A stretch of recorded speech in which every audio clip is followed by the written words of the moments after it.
तो बच्चों हम आज क्लास 10th का फिजिक्स का एक इम्पॉर्टेंट चैप्टर स्टार्ट करते हैं जिसका नाम है इलेक्ट्रिसिटी। बहुत इंपॉर्टेंट चैप्टर है, इसमें बहुत सारे न्यूमेरिकल्स आते हैं इसमें, ठीक है। सर्किट के न्यूमेरिकल्स आते हैं, इलेक्ट्रिक सर्किट के बच्चों से होते नहीं है, ठीक है। तो आज हम करते हैं यहाँ पर और इसमें हम एनसीईआरटी के क्वेश्चंस देखेंगे एंड पीवाईक्यू देखेंगे। तो इस चैप्टर का नाम है हमारा इलेक्ट्रिसिटी। अगर इसको एक वर्ड में कहूँ मैं इलेक्ट्रिसिटी को, तो मैं बोल सकता हूँ it is the magic of a particle. ये एक पार्टिकल का मैजिक है, एक पार्टिकल का जादू है। ये समझो कि पूरी दुनिया में जितनी भी हम इलेक्ट्रिसिटी, जितने भी डिवाइसेस इस्तेमाल कर रहे हैं वो बिना इलेक्ट्रिसिटी के नहीं है। चाहे मोबाइल फ़ोन हो, ठीक है, चाहे वो कंप्यूटर हो, बिना इलेक्ट्रिसिटी के कुछ भी नहीं, ठीक है। इलेक्ट्रिसिटी है तो आप देख सकते हैं, बिना इलेक्ट्रिसिटी के आप ज़रा इमेजिन करें कैसा होगी दुनिया जहाँ इलेक्ट्रिसिटी नहीं होगी। लेकिन इलेक्ट्रिसिटी की जो पीछे वजह है वो है बेसिकली एक चार्ज पार्टिकल, एक छोटा सा ऐसा पार्टिकल जो हमें आंखों से नहीं दिख सकता, ठीक है, सिर्फ इमेजिन किया जाता है, ठीक है, हाइपोथेटिकल है एक तरह से, एंड उस तरह से चीज़ें वर्क कर रही है। तो वो एक ऐसा पार्टिकल जिसकी वजह से ये पूरी दुनिया चमक उठी, ठीक है ना। उस चार्ज पार्टिकल का नाम है जैसे इलेक्ट्रॉन है, प्रोटॉन, ये चार्ज पार्टिकल है एंड इसी की वजह से जो है वो इलेक्ट्रिसिटी होती है, ठीक है। तो समझ आया क्या है ये? तो इसको अगर हम समझ लें, चार्ज पार्टिकल को समझ लें तो हमें आसानी होगी चैप्टर को समझने में। तो आइए शुरू करते हैं सबसे पहले। तो सबसे पहले हम देखते हैं कि इलेक्ट्रिसिटी में हम क्लास 10th में कौन कौन से टॉपिक पढ़ेंगे।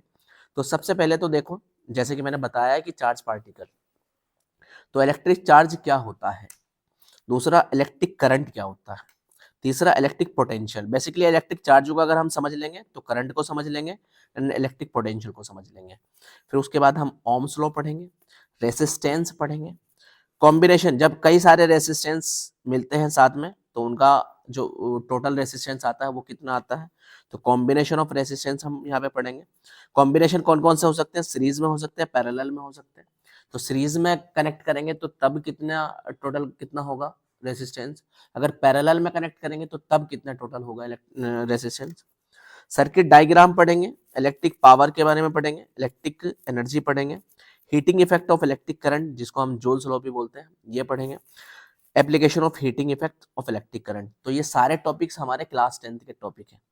इसमें जो मोस्ट इंपॉर्टेंट टॉपिक्स हैं वो मैं आपको बता दूं, वैसे तो सारे ही इंपॉर्टेंट है, लेकिन सबसे पहले हमको इलेक्ट्रिक चार्ज को समझना है, इलेक्ट्रिक करंट को समझना है, इलेक्ट्रिक पोटेंशियल को समझना है, रेसिस्टेंस को समझना है, ठीक है, इलेक्ट्रिक पावर को समझना है एंड इलेक्ट्रिक एनर्जी को समझना है।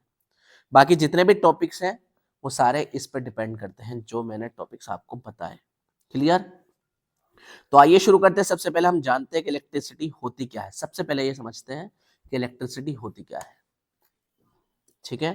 तो इलेक्ट्रिसिटी अगर मैं किसी एक ऐसे इंसान से पूछूं जिसने पढ़ाई नहीं की हो, ठीक है, तो उससे अगर मैं पूछूं इलेक्ट्रिसिटी क्या है तो ये बताएगा कि तारों में, एक वायर्स में इलेक्ट्रिक करंट बहता है। कोई भी इंसान इलेक्ट्रिसिटी को कैसे इमेजिन करेगा, इलेक्ट्रिक करंट से इमेजिन करेगा। लेकिन मैं आपको उससे सवाल ये पूछूं कि इलेक्ट्रिक करंट क्या है, जानते हो इलेक्ट्रिक करंट क्या है? तो करंट होता है बेसिकली फ्लो ऑफ किसी पार्टिकल्स के, किसी पार्टिकल, कोई भी पार्टिकल्स है, ठीक है ना, तो उनकी जो भीड़ है वो किसी एक डायरेक्शन में, किसी एक पर्टिकुलर डायरेक्शन में फ्लो कर रही है। फॉर एग्जाम्पल जैसे देखिए ये पानी, जितने भी पार्टिकल्स हैं वो सारे एक डायरेक्शन में फ्लो कर रहे हैं। तो हम इसको बोल सकते हैं, क्या बोल सकते हैं हम इसको, बेसिकली हम इसको वाटर करंट बोल सकते हैं, ओशन करंट भी हम इसको बोलते हैं। ये ओशन करंट से, करंट मतलब बहाव, सेम तरह के पार्टिकल्स का एक ही डायरेक्शन में बहाव, उसको हम बोलते हैं करंट, ठीक है। ऐसे ही मान लो अगर आप छत पे खड़े हैं, हवा चल रही है, ठीक है, तो उसको बोलते हैं हम एयर करंट। अब ऐसे ही अगर मान लीजिए कुछ ऐसे पार्टिकल्स जो कि कंडक्टर के अंदर पाए जाते हैं, उनका बहाव किसी डायरेक्शन में फ्लो करने लगे, ठीक है, एंड वो क्या है, वो जो पार्टिकल्स हैं वो चार्ज पार्टिकल्स हैं। क्या है वो? Charge particle. वो अगर किसी डायरेक्शन में फ्लो करने लगे तो उसी को बोलते हैं हम बेसिकली इलेक्ट्रिक करंट। तो करंट तो समझ गए आई थिंक। करंट का मतलब सिमिलर पार्टिकल्स का एक डायरेक्शन में बहाव। लेकिन जब ये चार्ज पार्टिकल होते हैं तो इसी को हम बोलते हैं करंट, नहीं बोलते इसको हम क्या बोलते हैं? सही वर्ड क्या होगा, सही शब्द क्या होगा, सही टर्मिनोलॉजी क्या होगी इसकी? इलेक्ट्रिक करंट, ना कि सिर्फ करंट बल्कि इलेक्ट्रिक करंट। क्योंकि करंट तो यहां भी है, करंट तो यहां भी है, करंट तो हवा का भी है जहां गैसेस पार्टिकल्स फ्लो कर रहे हैं। लेकिन जब चार्ज पार्टिकल फ्लो करते हैं तो उसका करंट का नाम क्या है? वो कौन सा करंट है? वो इलेक्ट्रिक करंट है।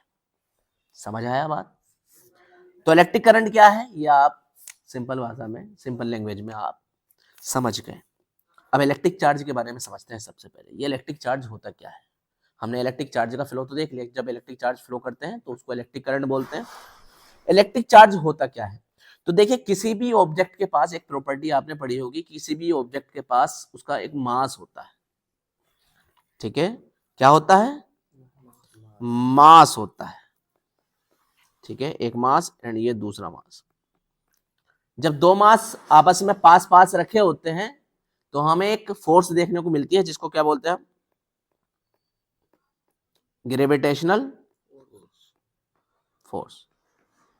और ये मास जो प्रॉपर्टी होती है बेसिकली ये हर ऑब्जेक्ट के पास होती है। ठीक है, जिसकी वजह से हमें ग्रेविटेशनल फोर्स देखने को मिलती है। ऐसे ही हर ऑब्जेक्ट के पास एक प्रॉपर्टी होती है जिसको बोलते हैं हम इलेक्ट्रिक चार्ज। जैसे ऑब्जेक्ट के पास मास होता है वैसे ही इलेक्ट्रिक ऑब्जेक्ट के पास चार्ज भी होता है। ठीक है, तो electric charge is the property, ये प्रॉपर्टी है एंड ये ऑब्जेक्ट के सब एटॉमिक पार्टिकल्स के पास पाई जाती है। ये सब एटॉमिक पार्टिकल्स क्या है? एटम के अंदर जो पाए जाने वाले पार्टिकल्स हैं, जैसे इलेक्ट्रॉन, प्रोटॉन।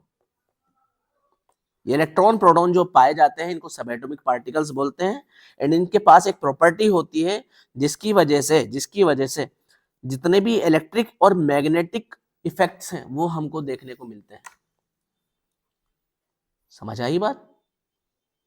जितने भी इलेक्ट्रिक या मैग्नेटिक इफेक्ट्स हैं वो सब देखने की वजह से किसकी वजह से मिलते हैं? इलेक्ट्रॉन प्रोटॉन की वजह से। इलेक्ट्रॉन प्रोटॉन ना होता तो मैग्नेट ना होता।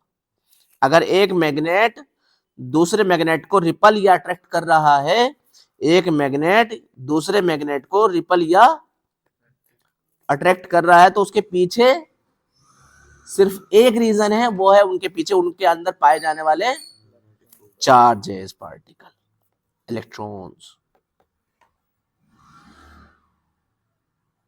ठीक है, तो ये जो चार्ज पार्टिकल है ये सिर्फ इलेक्ट्रिसिटी की वजह नहीं, इलेक्ट्रिक इफेक्ट की, इलेक्ट्रिक फिनोमिना की वजह नहीं है, बल्कि ये मैग्नेटिक फिनोमिना की भी वजह है।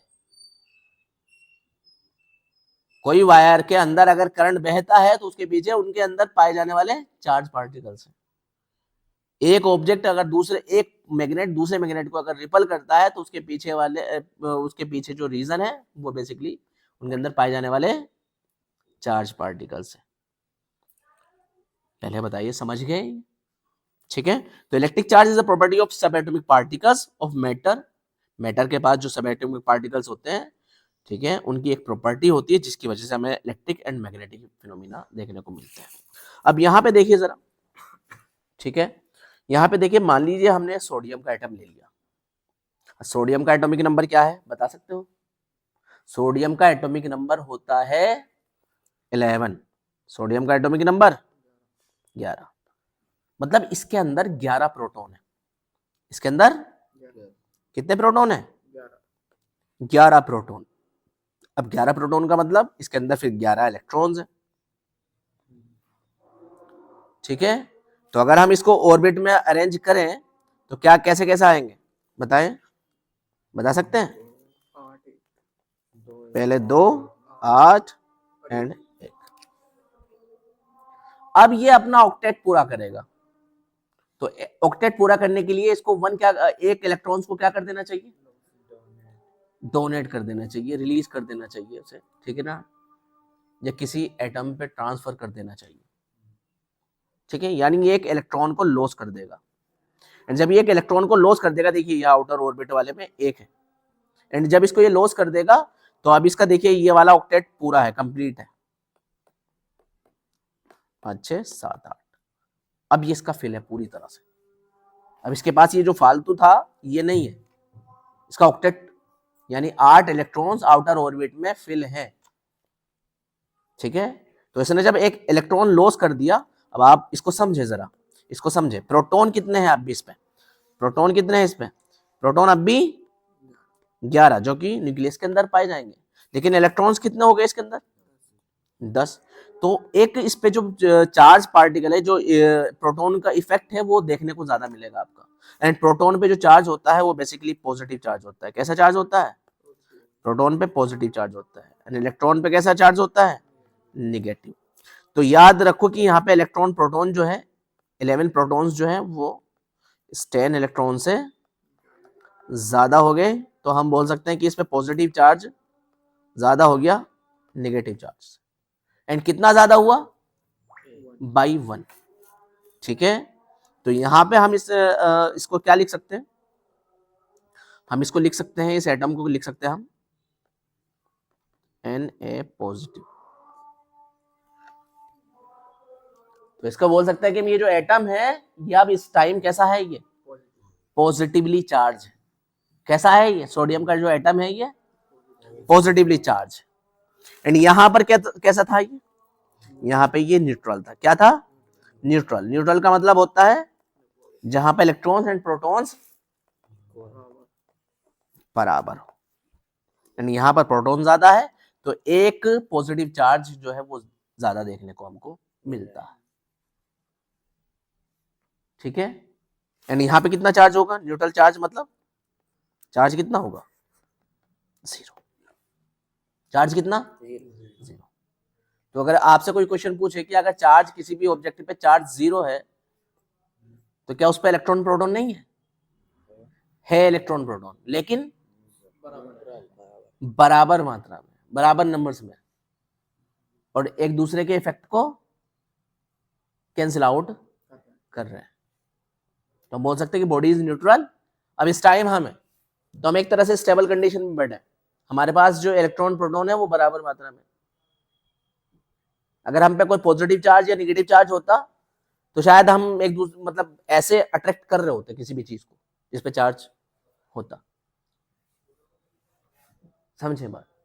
तो अब इस टाइम स्टेबल कंडीशन में बैठे हैं हम, तो हमारे पास ना तो क्या बोलते हैं, हमारे पास चार्ज कितना है अब इस टाइम, 0 है। मतलब हमारे ऊपर जो इलेक्ट्रॉन प्रोटॉन की मात्रा है वो क्या है, बराबर है। जहां पर प्रोटॉन ज्यादा हुआ तो पॉजिटिव चार्ज हो गया, जहां पे इलेक्ट्रॉन ज्यादा हुए तो वहां पे नेगेटिवली चार्ज हो गया। ऐसे ही देखो जरा नेगेटिव चार्ज को हम समझते हैं। अब देखिए मैंने क्लोरीन का ये एटम ले लिया, क्लोरीन का जो एटॉमिक नंबर है वो कितना है, एटॉमिक नंबर कितना है इसका, 17। 17 बोले तो 17 प्रोटॉन एंड फिर 17 इलेक्ट्रॉन। अभी इसको अगर हम क्या करें, 2 8 7, अब ये अपना ऑक्टेट पूरा करने के लिए 7 को लॉस नहीं करेगा बल्कि एक को गेन कर लेगा। तो ये एक इलेक्ट्रॉन को गेन कर लेता है, एंड जब एक इलेक्ट्रॉन को गेन कर लेता है तो देखिए यहाँ पर देखिए 1 2 3 4 5 6 7, आउटर ऑर्बिट में 7 थे, अब आउटर ऑर्बिट में कितने हो गए।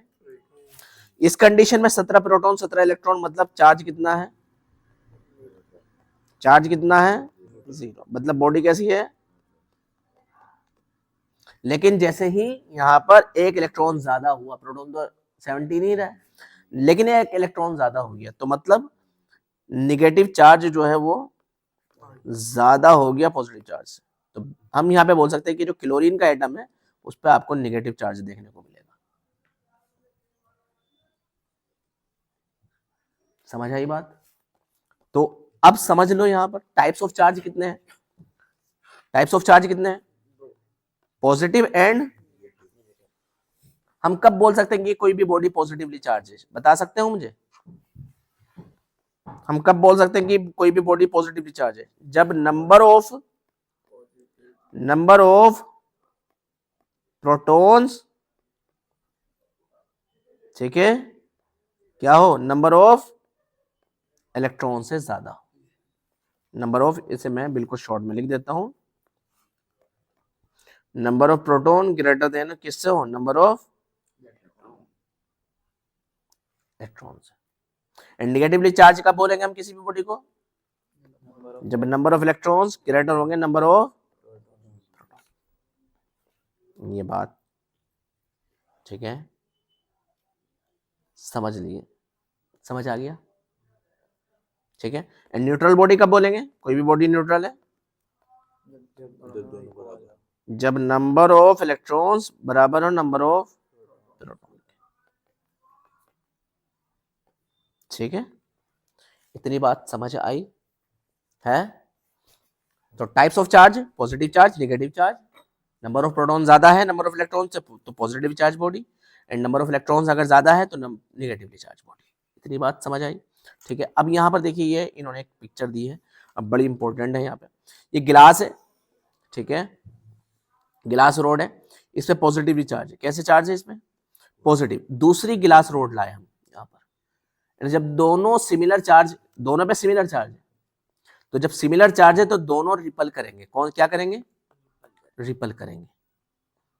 एंड यहाँ देखो ये हमने प्लास्टिक वाली रोड लाए एंड यहाँ पर गिलास वाली है। जब इनको पास लाए तो यहाँ पर हमको क्या देखने को मिला, अट्रैक्शन देखने को मिला। एंड जब निगेटिव निगेटिव पास लाए तो रिपल्शन देखने को मिला। मतलब हम बोल सकते हैं कि लाइक चार्ज अगर होंगे, एक से चार्ज होंगे, एक से चार्ज होंगे तो क्या होगा, रिपल्शन। एंड अनलाइक चार्ज होंगे, अलग अलग चार्ज होंगे तो क्या देखने को मिलेगा, अट्रैक्शन देखने को मिलेगा। लाइक चार्जेस क्या करेंगे, ripple each other, and unlike charge attract each other. मतलब सिंपल सी बात है कि अगर पॉजिटिव पॉजिटिव होंगे या निगेटिव निगेटिव होगा तो क्या देखने को मिलेगा, रिपल करेंगे। एंड अगर पॉजिटिव एंड निगेटिव होंगे तो क्या करेंगे, अट्रैक्ट करेंगे। सिंपल, इतना समझ आया बच्चों, ठीक है। आगे चलते हैं जरा। Charges on electron, charge on an electron, एक इलेक्ट्रॉन पे चार्ज कितना होता है, एक इलेक्ट्रॉन पे चार्ज कितना होता है, तो एक इलेक्ट्रॉन पे चार्ज होता है 1.6 इंटू 10 की पावर -19। एंड इसकी जो यूनिट होती है, यूनिट ऑफ चार्ज, वो होती है कूलाम। क्या होती है, कूलाम, ठीक है। क्या होता है, कूलाम। बट यार इसकी कूलाम के स्पेलिंग में ना बड़ा कंफ्यूजन हो जाए कभी कभी।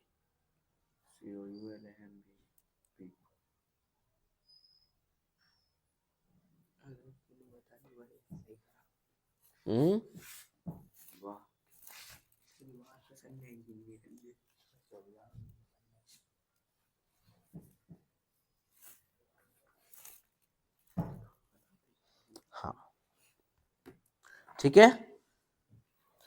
तो इतना कूलाम चार्ज होता है, इसको हम C से डिनोट करते हैं, इतना कूलाम चार्ज। अगर आपसे पूछूं मैं, बताओ 2 इलेक्ट्रॉन पे कितना होगा, तो 2 से मल्टीप्लाई कर देंगे इतने को, सिंपल। कितना हो जाएगा, 3.2 10 की पावर -19 कूलाम। लेकिन आपसे एक क्वेश्चन पूछता हूं मैं, क्वेश्चन पूछूं,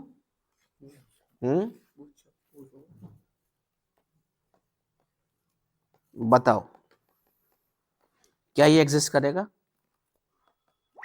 डज इट एग्जिस्ट,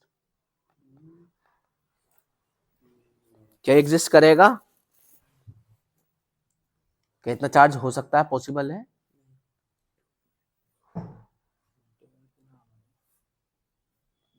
तो देखो एक इलेक्ट्रॉन पे कितना चार्ज है, 1.6, तो ये चार्ज कितने इलेक्ट्रॉन्स पे होगा, तो आप क्या करो, आप इस चार्ज को एक इलेक्ट्रॉन के चार्ज से डिवाइड कर दो, ये तो कैंसिल आउट हो जाएगा। यानी यहां अगर इसे सॉल्व करोगे तो ये आ जाएगा 1.5, तो मतलब 1.5 इलेक्ट्रॉन। और कभी भी 1.5 इलेक्ट्रॉन होता नहीं है, जो नंबर ऑफ इलेक्ट्रॉन्स होंगे 1 होगा, काउंटिंग में होगा पूरा, जो नेचुरल नंबर है आपके 1 2 3 4 5 6 7 8 9 10, ठीक है। तो अगर n जो है, n की वैल्यू, टोटल चार्ज को, आपका फॉर्मूला आपको मैं एक दे रहा हूं यहाँ पर, क्या होगा, Q अपॉन टोटल चार्ज को एक इलेक्ट्रॉन के चार्ज से डिवाइड कर दो, नंबर ऑफ इलेक्ट्रॉन्स आ जाएंगे। एंड अगर n की वैल्यू क्या आई, बात सुन लो, n की वैल्यू अगर इंटीजर्स में आई, तो ठीक है, अगर इंटीजर में नहीं आई तो आपका चार्ज एग्जिस्ट नहीं करेगा। सिंपल सी बात है। अब मुझे बता सकते हो, एक क्वेश्चन बता सकते हो, पूछूं? ठीक है,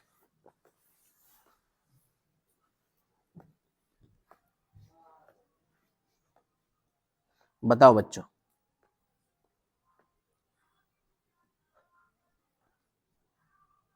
हाँ बताओ, 1 कूलम्ब में नंबर ऑफ इलेक्ट्रॉन्स बता दो। 1 कूलम्ब चार्ज कितने नंबर ऑफ इलेक्ट्रॉन्स पे होगा, कितने इलेक्ट्रॉन्स होने चाहिए कि 1 कूलम्ब चार्ज हो? तो सिंपल फॉर्मूला लगाओ, नंबर ऑफ इलेक्ट्रॉन्स आपको निकालना है, टोटल चार्ज 1 एंड एक इलेक्ट्रॉन के चार्ज से डिवाइड कर दो, ठीक है। इसको आप ये ऊपर आ जाएगा तो इसकी पावर प्लस हो जाएगी, ठीक है। एंड क्या करो, आप इसको 10 बना लो, नहीं वहां से ले लो, इधर से ले लो, 19 में से ले लो, एंड ये 16 6 जा 96, 9.6, 4 बचेगा, एंड 16 2 जा 32, एंड 16 5 जा 80। ये आप कहोगे कि पॉइंट में, तो पॉइंट को ये 10 की पावर 18 है ना, ये इसको खत्म कर देगा। तो नंबर ऑफ इलेक्ट्रॉन जो आएंगे आपको 625 10 की पावर 16, इतने नंबर ऑफ इलेक्ट्रॉन्स आएंगे। यानी पूरा क्या है, ये पूरा नंबर है, ये कोई डेसिमल में या उसमें नहीं, फ्रैक्शन में नहीं है। समझ आया? तो कितने नंबर ऑफ इलेक्ट्रॉन्स है, ये बड़ा इंपॉर्टेंट क्वेश्चन है आपका, इस बात को समझ लो। आगे चलते हैं, जरा आगे चले, ठीक है। तो हमने समझ लिया चार्ज के बारे में, हमने क्या क्या देखा, सबसे पहले देखो, सुन लो बात। करंट क्या है, करंट है फ्लो ऑफ चार्ज। चार्ज क्या था, चार्ज किसी भी पार्टिकल, किसी भी ऑब्जेक्ट के पास उसके सब एटॉमिक पार्टिकल्स की एक प्रॉपर्टी होती है जिसकी वजह से इलेक्ट्रिक एंड मैग्नेटिक इफेक्ट देखने को मिलते हैं। चार्ज हमारे दो टाइप के होते हैं, एक पॉजिटिव चार्ज जो कि हमने सोडियम के एटम से समझा, जहां पर number of proton number of electron से ज्यादा हो गए थे, तो number of protons number of electron से ज्यादा हो गए थे तो positively charge. Number of electrons अगर, ये क्लोरीन में एटम में हमने समझा, नंबर ऑफ इलेक्ट्रॉन्स अगर नंबर ऑफ प्रोटॉन से ज्यादा हो गए तो वो बॉडी क्या हो गई, नेगेटिवली चार्ज। तो हमने यहाँ पे देखा कि टाइप्स ऑफ चार्ज कौन कौन से हैं, दो तरह के हैं, positive and negative. Positive charge कब कहलाएगा, जब नंबर ऑफ प्रोटॉन ज्यादा होंगे नंबर ऑफ इलेक्ट्रॉन से। नेगेटिव चार्ज कब होगा, number of electrons number of proton से ज्यादा होंगे। न्यूट्रल कब होगी बॉडी कोई भी, जब number of electrons and number of protons बराबर हो। क्लियर है? हमने यहाँ देखा कि सिमिलर चार्ज जो है वो क्या करेंगे आपस में, अगर एक से चार्ज होंगे आपस में क्या करेंगे, लेकिन अपोजिट चार्ज होंगे तो वो आपस में क्या करेंगे, अट्रैक्ट करेंगे। हमने ये देखा कि चार्ज ऑन इलेक्ट्रॉन, एक इलेक्ट्रॉन पे चार्ज कितना होता है, पहले ये बताइए कि यूनिट क्या होती है चार्ज की, कूलम्ब, ठीक है। एक इलेक्ट्रॉन पे चार्ज कितना है, 1.6 इंटू 10 की पावर -19 कूलम्ब। एंड हमने यहाँ पे देखा कि कितने इलेक्ट्रॉन्स पे कितना चार्ज है, एंड ये भी देखा कि कितना चार्ज जो है वो एग्जिस्ट करेगा, कितना नहीं करेगा, ये हमने देखा। कभी भी एन की वैल्यू क्या नहीं आनी चाहिए, एन की वैल्यू फ्रैक्शन में नहीं आनी चाहिए। अगर एन की वैल्यू फ्रैक्शन में आ गई तो इसका मतलब चार्ज एग्जिस्ट नहीं करेगा। मुझे बता सकते हो, एक क्वेश्चन पूछ लूं, है? चलो पूछता हूं क्वेश्चन, देख लो। मान लीजिए चार्ज आपके पास है 2.1 इंटू 10 की पावर -19। बताइए, मुझे बताइए कि क्या ये एग्जिस्ट करेगा या नहीं करेगा, ये चार्ज एग्जिस्ट करेगा या नहीं करेगा?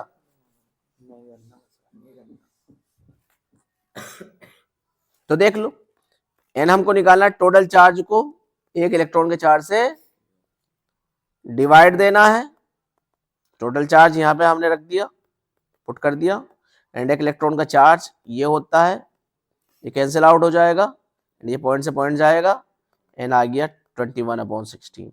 एंड इसको अगर मतलब ये फ्रैक्शन में आ जाएगा, एंड ये पूरी तरह से, हाँ ये एग्जिस्ट नहीं करेगा, फ्रैक्शन में है। तो नंबर ऑफ जो चार्ज होंगे वो इलेक्ट्रॉन जो होंगे वो फ्रैक्शंस में एग्जिस्ट नहीं करेंगे भाई, कंप्लीट होगा। या एक इलेक्ट्रॉन होगा, दो इलेक्ट्रॉन होंगे, तीन इलेक्ट्रॉन होंगे, चार इलेक्ट्रॉन होंगे, कंप्लीट होंगे ना। ऐसे नहीं होगा कि सवा इलेक्ट्रॉन, पौने दो इलेक्ट्रॉन, ढाई इलेक्ट्रॉन, ऐसे नहीं होंगे। एंड यहाँ पे अगर तुम देखो इसे, ये पूरी तरह से कैंसिल आउट, न्यूमरेटर पूरी तरह से कैंसिल आउट नहीं हो रहा है डिनोमिनेटर से, सही है। तो इसका मतलब n जो है वो क्या नहीं है, n इंटीजर, हाँ नॉट एन इंटीजर। जब ये इंटीजर नहीं है तो इसका मतलब ये एग्जिस्ट है नहीं, डू नॉट एग्जिस्ट।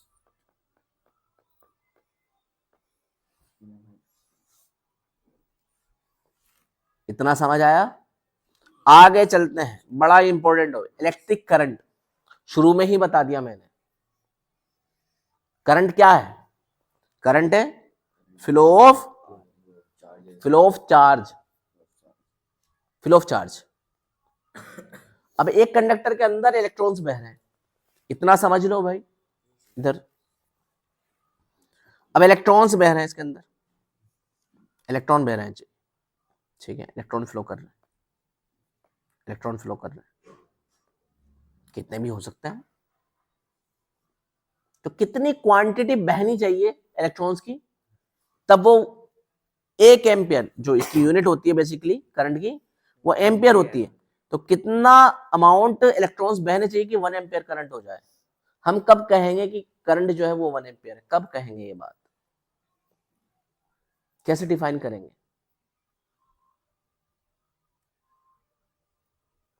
मान लीजिए 10 सेकंड में, 10 सेकंड में, बात सुनो, 10 सेकंड में 100 गुलाम बह रहा है फॉर एग्जाम्पल।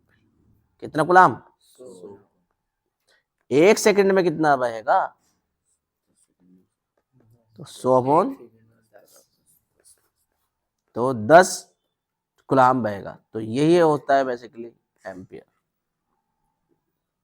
हमको क्या निकालना है, हमको टी टाइम में अगर क्यू चार्ज बह रहा है तो 1 सेकंड में कितना बहेगा, तो टोटल चार्ज को टोटल टाइम से डिवाइड कर देना, और ये टाइम जो है वो हमेशा सेकंड में होना चाहिए, ये ध्यान रखना। अगर मिनट में दिया है, मिनट में बताया है कि इतने मिनट में बह रहा है, तो आपको पहले उसको काय में कन्वर्ट करना पड़ेगा, किस चीज में कन्वर्ट करना पड़ेगा, सेकंड्स में कन्वर्ट करना पड़ेगा। हमें बताना पड़ेगा कि 1 सेकंड में कितना चार्ज बह रहा है। 1 सेकंड में जो चार्ज बह रहा है वही कहलाएगा इलेक्ट्रिक करंट। क्लियर है नहीं। लेकिन 1 सेकंड में तो ये पूरा थ्रू आउट द कंडक्टर ये बह रहे होंगे, तो कितनी लेंथ ले, कितने कंडक्टर की लेंथ ले, जितना ज्यादा लेंथ बढ़ाते जाओगे उतना नंबर ऑफ इलेक्ट्रॉन्स फ्लो करेंगे। लेकिन कितना लेना चाहिए, तो हमें पूरी लेंथ नहीं लेनी, हमें सिर्फ क्या लेना है, हम ये देखेंगे कि भाई जैसे मान लीजिए पाइप है, हमारे पास पाइप होता है ना, एंड पाइप में से तुमने देखा कि पानी निकल रहा होता है, ठीक है। तो 1 सेकंड में, 1 सेकंड के अंदर इस वाले गेट से, इस क्रॉस सेक्शन से कितना चार्ज गिरा 1 सेकंड के अंदर।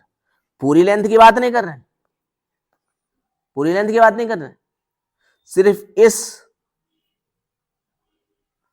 इस माउथ से, इसके माउथ से कितना चार्ज ये गिर रहा है यहां पर, ये कहलाता है करंट। तो current is the amount of electric charge flow. Current ये तो जानते हैं, करंट क्या होता है, फ्लो ऑफ चार्ज होता है। लेकिन ये फ्लो ऑफ चार्ज कहां से होगा, cross section area of conductor in 1 second. ये बात याद रखने की है। एक तो ये कि क्या होना चाहिए, क्रॉस सेक्शन एरिया होना चाहिए। क्या होना चाहिए, पूरी लेंथ नहीं, क्रॉस सेक्शन एरिया, ठीक है। क्रॉस सेक्शन एरिया किस शेप में होता है, ये देखो जरा, एक सर्कुलर शेप में है। कैसा है ये एक सर्कुलर शेप में है, एंड सर्कुलर का सेक्शन कितना होता है, पाई आर स्क्वायर, ठीक है। उस पाई आर स्क्वायर से 1 सेकंड में कितना चार्ज बहा वही कहलाएगा क्या, इलेक्ट्रिक करंट। समझ आया? क्यों बच्चों, आया समझ? इतना समझ आया? ठीक है। अब बात सुन लो, करंट की जो डायरेक्शन होगी वो हमेशा, डायरेक्शन ऑफ करंट, मैं इंपॉर्टेंट बात लिख देता हूं यहां पे,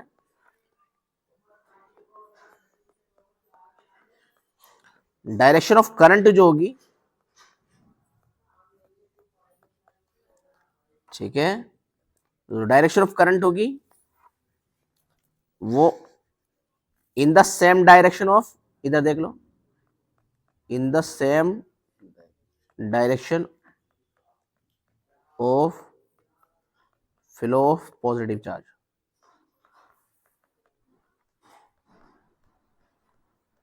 पॉजिटिव चार्ज जिस साइड बह रहा है उसी डायरेक्शन में करंट बहेगा, लेकिन अपोजिट टू नेगेटिव चार्ज। बड़ी इंपॉर्टेंट लाइन है। इलेक्ट्रॉन कैसा चार्ज है, नेगेटिव पॉजिटिव? इलेक्ट्रॉन कैसा चार्ज है, नेगेटिवली चार्ज है पॉजिटिवली चार्ज है? इलेक्ट्रॉन नेगेटिवली चार्ज है, तो करंट उसके अपोजिट डायरेक्शन में बहेगा। आप मुझे बताओ कि अगर मैं यहां पे पॉजिटिव रखूं, पॉजिटिव चार्ज मानूं, तो बताओ किस डायरेक्शन में बहना चाहिए, वो in the direction of current. यानी पॉजिटिव चार्ज की एंड करंट की डायरेक्शन जो होगी वो सेम होगी, लेकिन नेगेटिव चार्ज की एंड करंट की डायरेक्शन अपोजिट होगी। यानी अगर मैं प्रोटॉन को यहां पर रख दूं तो प्रोटॉन जिधर बहेगा उधर करंट होगा, बट इलेक्ट्रॉन की डायरेक्शन हमेशा करंट की डायरेक्शन से उल्टी होती है। ये बात अपने माइंड में रखना, ठीक है। आगे चलते हैं जरा। Define SI unit of current. SI unit क्या होता है? 1 एम्पियर को कैसे डिफाइन करोगे, 1 एम्पियर को? अब देखो फॉर्मूला आपने देखा, फॉर्मूला आपने क्या देखा भाई, यहाँ पे Q upon T, very important. I equal, I अगर निकालना तो 1 सेकंड में कितना करंट मिला, वेरी इंपॉर्टेंट, ठीक है, फॉर्मूला है। तो जैसे ही आप ये फॉर्मूला रखोगे, बताइए 1 एम्पियर कब आएगा?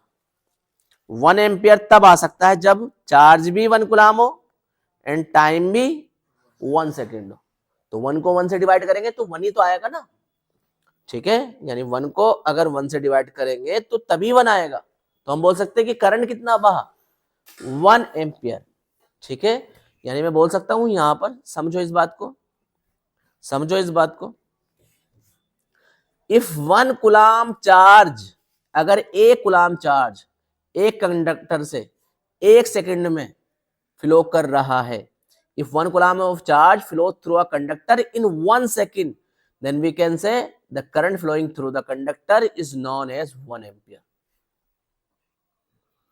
अगर 1 कूलम चार्ज 1 सेकंड में किसी कंडक्टर से फ्लो कर रहा है तो हम बोल सकते हैं कि उस कंडक्टर के अंदर करंट जो है, कंप्लीट करो, 1 ampere. If 1 coulomb charge flow through a conductor for 1 second, we can say that current is ampere, 1 ampere. समझ आया? तो वेरी इंपॉर्टेंट डेफिनेशन है, बहुत इंपॉर्टेंट डेफिनेशन है, एंड मैं ऐसी डेफिनेशन और देने वाला हूं। तो करंट समझ लिया हमने, क्या समझ लिया हमने, इलेक्ट्रिक चार्ज समझ लिया हमने, इलेक्ट्रिक करंट समझ लिया, ठीक है। अब यहां पे देखो जरा बच्चों, इधर सुनो, इन मेटल्स, बात सुन लो, मेटल के अंदर एक होता है मेटल, एक होता है नॉन मेटल। एक ऐसा नॉन मेटल जो कि बताइए बेस्ट कंडक्टर, मतलब गुड कंडक्टर प्रैक्टिस हो, नॉन मेटल, एक ऐसा नॉन मेटल जो गुड कंडक्टर प्रैक्टिस हो, ग्रेफाइट। साइंस में आपके कार्बन एंड इस कंपाउंड में है ये, एक ऐसा नॉन मेटल जो गुड कंडक्टर ऑफ इलेक्ट्रिसिटी हो, वो क्या है, ग्रेफाइट, जो आपके पेंसिल में भी पाई जाता है, जो सेल के अंदर वो ब्लैक वाला पाया जाता है। क्लियर? तो ये ग्रेफाइट होता है, गुड कंडक्टर ऑफ इलेक्ट्रिसिटी होता है, ये एक ऐसा नॉन मेटल है। बाकी जितने भी मेटल होते हैं, तो नॉन मेटल की मैं बात कर रहा हूँ, नॉन मेटल में सिर्फ ये एक ही है, लेकिन जो मेटल है आपके वो गुड कंडक्टर ऑफ इलेक्ट्रिसिटी है, एंड उसमें भी जो सबसे बेस्ट है वो सिल्वर है। सबसे बेस्ट क्या है? सबसे बेस्ट क्या है? Silver. Silver is the best conductor of electricity. All the electrons are free to move. जितने भी, अब देखो मेटल के अंदर ये ऑप्शन, 4 ऑप्शन है, all the electrons are free to move. क्या सभी इलेक्ट्रॉन्स जो है वो आजाद होते हैं मूव करने के लिए कंडक्टर के अंदर, मेटल के अंदर? क्या वो जो करंट बह रहा होता है, करंट जो बह रहा होता है, वो क्या जितने भी इलेक्ट्रॉन्स हैं वो सब बह रहे होते हैं? जैसे मैं सोडियम ले लूं, सोडियम का तुमने बनाया, इसका 1 2 एंड 3, पहले में कितने पाए गए? 2, फिर कितने? 1 2 3 4 5 6 7 8, ये पाए गए, फिर आखिर में। तो ये जो इनर ऑर्बिट वाले इलेक्ट्रॉन्स हैं, ये मूव अपनी जगह से मूव नहीं करेंगे, एंड जो आउटर ऑर्बिट्स में है, जो आउटर ऑर्बिट में है वो फ्री होता है, जो आउटर ऑर्बिट में होता है फ्री। तो मेटल के अंदर जितने भी, बात सुन लो, some electrons are free to move. कुछ ही इलेक्ट्रॉन्स होते हैं जो मूव करते हैं, एंड उसी की वजह से करंट होता है। क्लियर है? तो कौन सा ऑप्शन सही है? डी ऑप्शन सही है। आगे चलते हैं जरा। अब देखो ये बहुत इंपॉर्टेंट क्वेश्चन है, पीवाईक्यू में आपका आया हुआ है। इलेक्ट्रिक सोर्स, एक इलेक्ट्रिक सोर्स है जिसमें 500 कूलम चार्ज बह रहा है। इधर देख लो जरा, एक इलेक्ट्रिक सोर्स है, ठीक है, एक इलेक्ट्रिक सोर्स है जो 500 कूलम चार्ज बहा सकती है। मान लो एक खुद बैटरी है, एंड इसकी हद से हद लिमिट ये है, उसके बाद ये डाउन हो जाएगी। हद से हद लिमिट ये है कि ये 500 कूलम चार्ज को दौड़ा सकती है, 500 कूलम। एंड वायर के अंदर करंट बह रहा है, वायर के अंदर करंट बह रहा है जो इससे कनेक्ट है, वायर के अंदर करंट बह रहा है 25 मिली एम्पियर। तो बताओ ये बैटरी कितनी देर चलने वाली है? बताओ कितना टाइम लगेगा इस 500 कूलम चार्ज को फ्लो करने में? करंट दे रखा है, गिवन है। करंट का मतलब क्या होता है? करंट का मतलब ये कि वो चार्ज जो 1 सेकंड में बह रहा हो। कॉन्सेप्ट को समझो, वो चार्ज,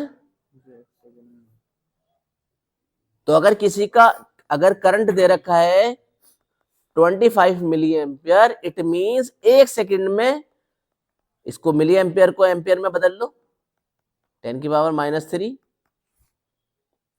ठीक है, मतलब 1 सेकंड में अगर इतना करंट है तो 1 सेकंड में, इट मींस 1 सेकंड में, 1 सेकंड में इतना कूलम चार्ज बह रहा है। आया समझ? है? नहीं आया? नहीं आया ना समझ? अगर मैं, देखो इसे समझो, गौर से समझो, इसे गौर से समझो, बहुत इंपॉर्टेंट बात है, बहुत इंपॉर्टेंट बात। अगर मैं कहूं किसी वायर में 2 एम्पियर करंट बह रहा है, तो इस बात का मतलब जानते हो तुम? इस बात का मतलब ये है कि 1 सेकंड में 2 कूलम चार्ज बह रहा है।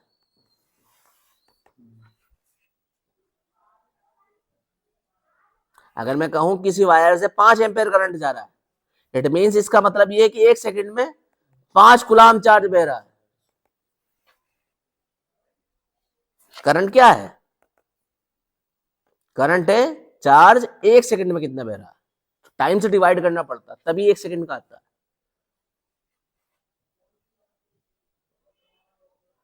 क्लियर?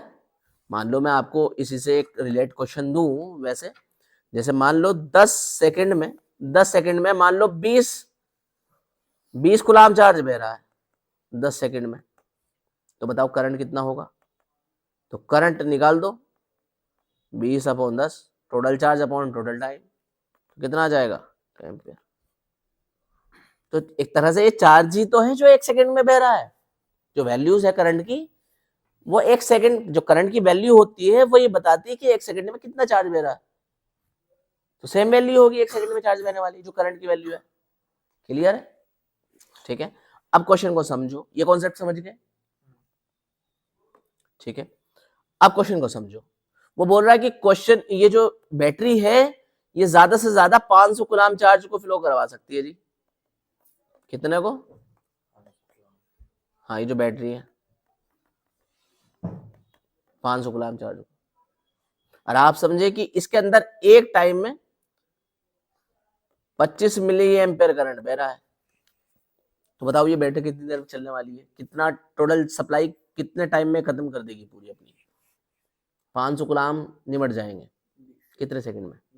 तो आप समझे यहाँ पे इस बात का मतलब यह निकाले, 1 सेकंड में जो करंट है, 1 सेकंड में ये 25 10 की पावर मिली एम्पेयर को एम्पेयर में बदल लेंगे, इतना चार्ज बह रहा।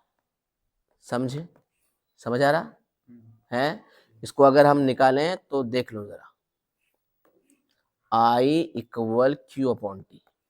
I रख दो 25 10 की पावर -3 Q टी, टी रख दो 1 सेकेंड, ठीक है, एंड चार्ज हो जाएगा हमारा 25 इंटू 10 की पावर -3।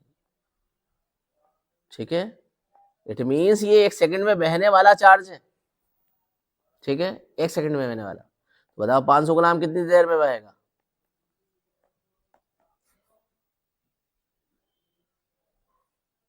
तो ये 1 सेकंड वाले चार्ज से क्या करते हैं, इसे डिवाइड कर दें, तो टाइम आ जाएगा इस टोटल चार्ज को, इसको कैपिटल क्यू मान लें, काम करें, एंड ये इसको इससे डिवाइड कर दें, तो ये 500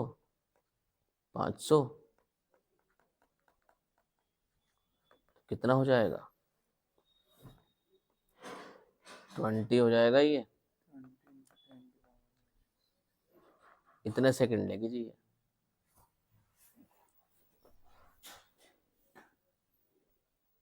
ठीक है, 20,000 सेकंड।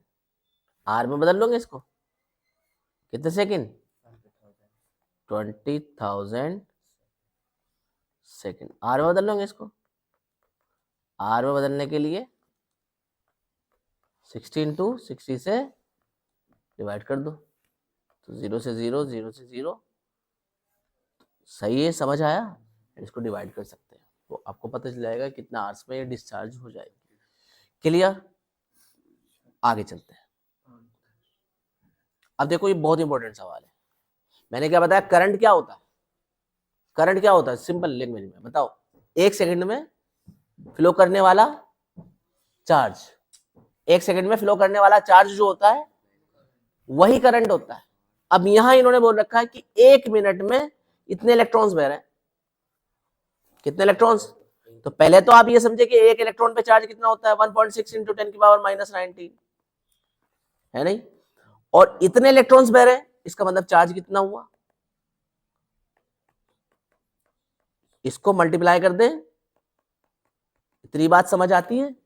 एक इलेक्ट्रॉन्स पे इतना चार्ज है, तो इतने इलेक्ट्रॉन्स पे कितना चार्ज, एंड ये चार्ज कितने देर में बह रहा है?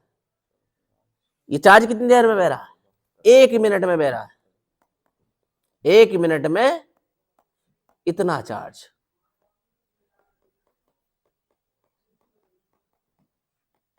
और जब करंट निकालना है तो टाइम और 1 सेकंड के लिए निकालना है। ठीक है, तो जब करंट निकालना है, टोटल चार्ज तो यहां रख दो, एंड टाइम जो है वो सेकंड में होना चाहिए, एंड टोटल चार्ज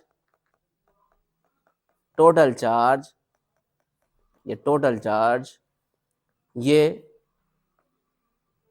कितना 10, ये 1 मिनट है ना, तो 1 मिनट को सेकंड में बदल लो। ठीक है, तो करंट आपका आ जाएगा कितना? 60। कितनी बार जाएगा ये? 10 बार, एंड 10 ये डिवाइड कर देंगे तो ये 10 की पावर यहाँ पर 16 बन जाएगा, 1.6 इंटू 10 की पावर -19। ठीक है, एंड ये 10 की पावर 60 इससे ये और ये मल्टीप्लाई में है तो इनकी पावर क्या हो जाती है,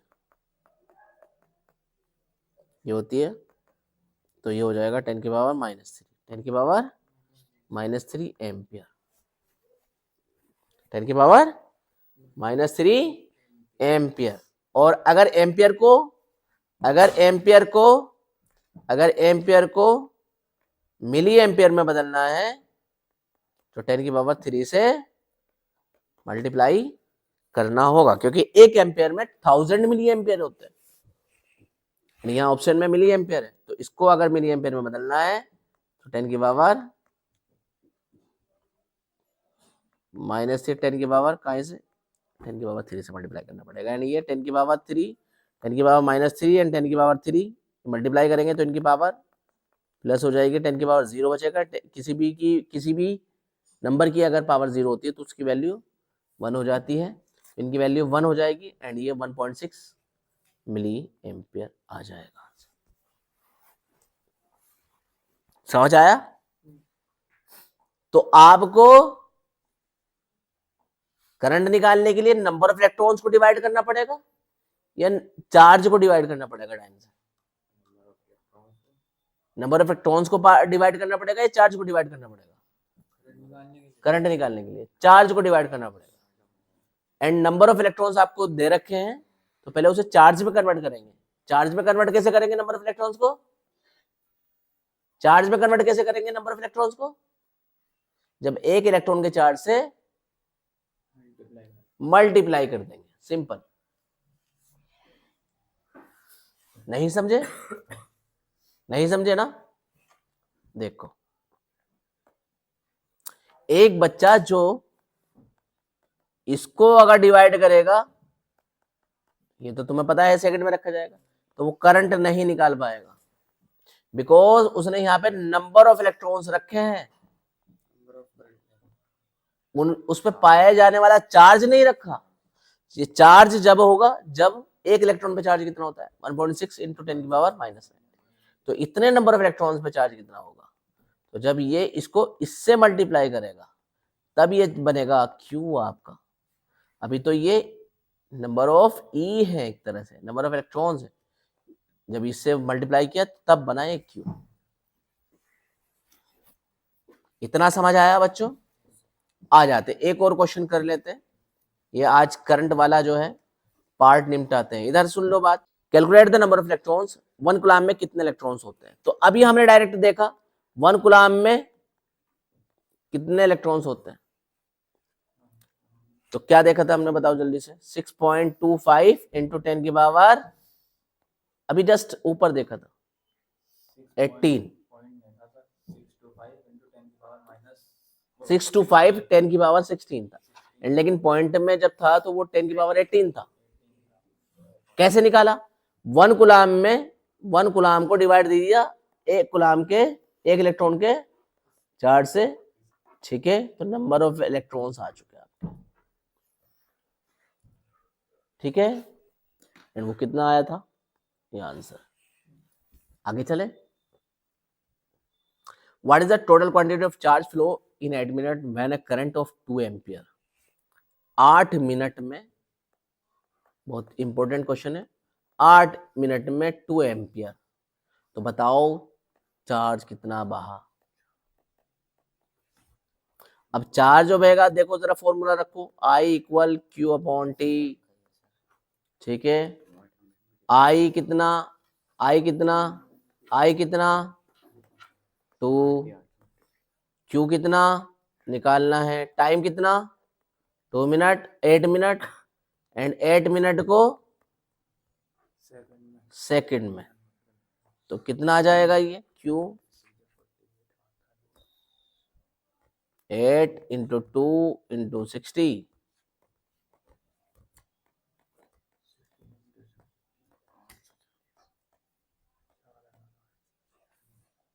समझ आया?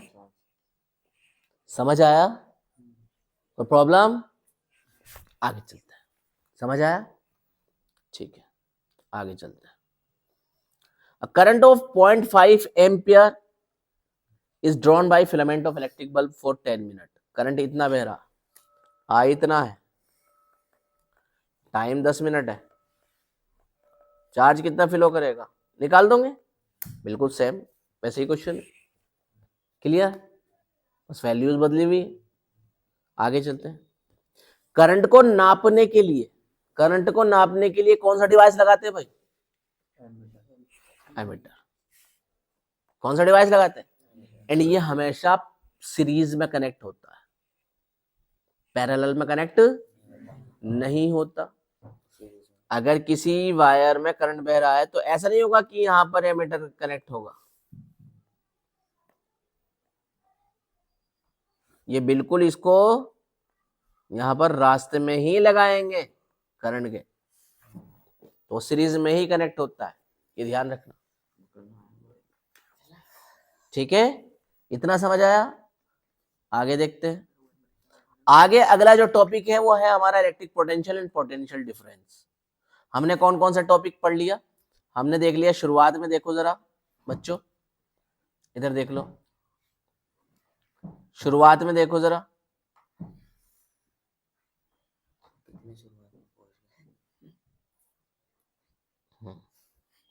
हमने कहां तक पढ़ लिया? इलेक्ट्रिक चार्ज पढ़ लिया हमने, इलेक्ट्रिक करंट पढ़ लिया, ठीक है। इलेक्ट्रिक पोटेंशियल पढ़ेंगे, इस पे कुछ क्वेश्चन से कर लिए हमने, इलेक्ट्रिक पोटेंशियल पढ़ेंगे, ओम्स लॉ ये कल हम पढ़ेंगे, ठीक है।